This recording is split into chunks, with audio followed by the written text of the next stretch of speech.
Hello viewers, welcome back to my channel. Thank you so much for tuning in today. If you haven't subscribed, please do subscribe and hit that notification bell so that when I post, you'll be the first person to know, and you'll be able to share these videos.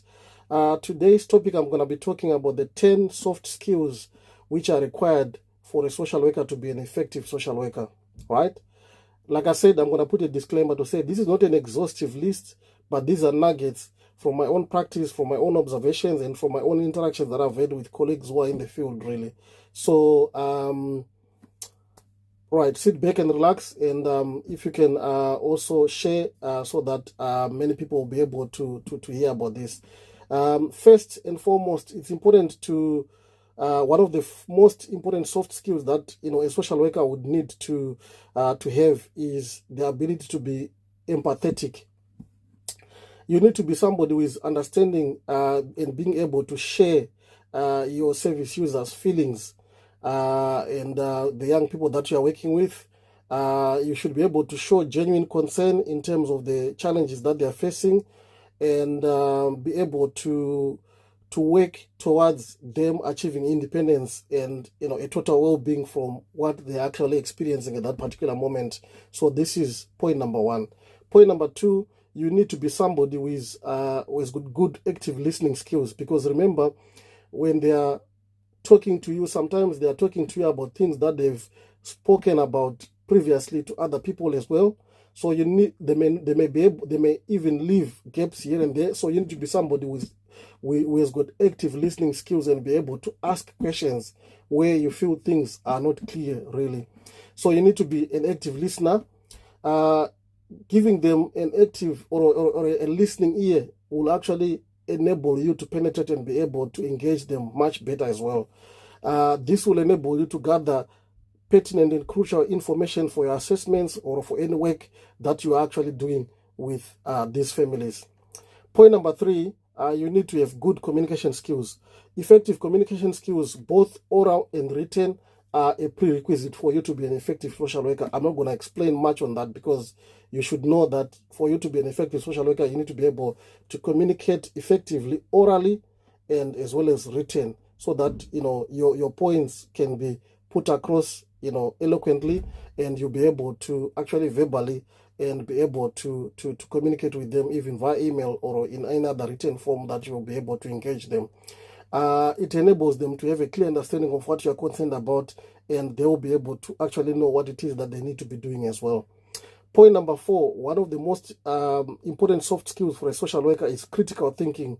You need to be demonstrating a certain level of sensitivity to the issues that you're dealing with, and you will also need to be able to identify risk, analyze information that you have obtained, and be able to make informed decision that will enable you to risk assess and be able to safeguard the children or families that you're working with. So that's really, really important. Critical thinking. We always call it thinking on the go. So you need to be able to do that. Point number five talks about cultural competence, really. If you look on one of my previous videos, I did a whole video on cultural competence, so you can go back and watch that. But you need to be somebody who is able to demonstrate a certain level of sensitivity and a certain level of awareness of the diverse cultural backgrounds of the various communities that we work with, or the ethnic backgrounds of the people that we work with as well. You need to be somebody who is able to respect those differences that we have, and you also need to be able to adapt accordingly, and be able to work according to what you're actually seeing, and be able to be a culturally competent social worker. So go back to that video and you'll be able to watch and actually see how you can be a culturally competent social worker. Point number six, you need to be able to be somebody who is able to work in a multi-agents setting, because collaboration is a very key ingredient of you being an effective social worker. So that's one of the most important soft skills that you can adapt as a social worker, to be able to work in a collaborative manner, making sure that you work seamlessly in a multidisciplinary approach, and you are able to coordinate the efforts of all the professionals who are working on that particular case, because remember, you are the lead professional on that particular case as the allocated social worker. So you should be able to provide that, and be able to actually provide that comprehensive support to the families, and be able to actually document what you are doing as well, and be able to give feedback to not only to the families but also to the professionals that you are working with in terms of how things are going, any updates that we have for them and all that.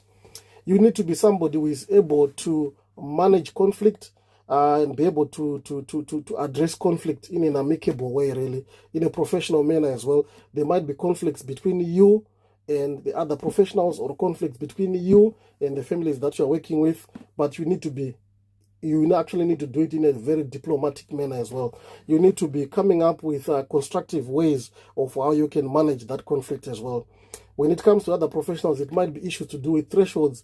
You need to be articulate and be able to actually mention, or to actually talk about, your views around those thresholds, and how you can work collaboratively to ensure that the family is actually supported. And then point number 8, which is really, really important as a soft skill for a social worker, is being able to be boundaried and to be able to be professional in the way you work.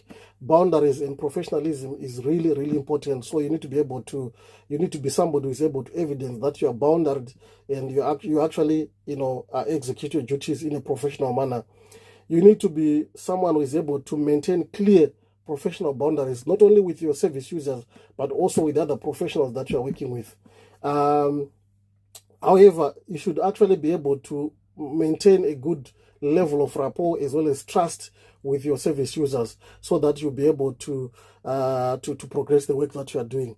Remember, you need to be able to also uphold your ethical values and standards, as per the Social Work England prescribed values and ethical standards. Point number 9, which is second from last in terms of this short video that I'm going to be posting today, is talking about flexibility. You need to be very adaptable to the way that we work.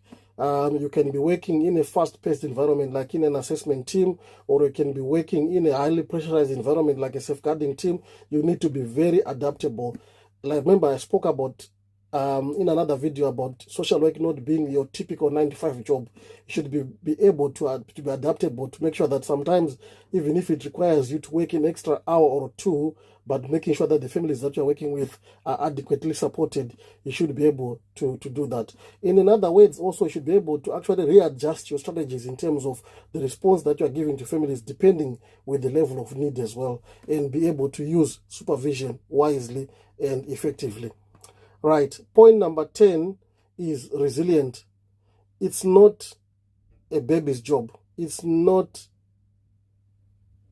a job for the faint-hearted. So you need to be able to have a certain level of resilience, which will enable you to cope with the emotional demands of this job. This is really, really important. And you need to be able to be somebody who is able to manage stress in a most effective way, and also have activities that you do outside work that will enable you to actually manage the stress that is associated with the work that we do, and also maintain your well-being, even in challenging environments, even in challenging times as well. So with all those few points that I've shared with you, I hope this is going to help mostly newly qualified social workers out there.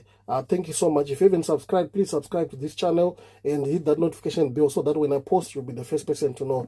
Thank you so much for watching.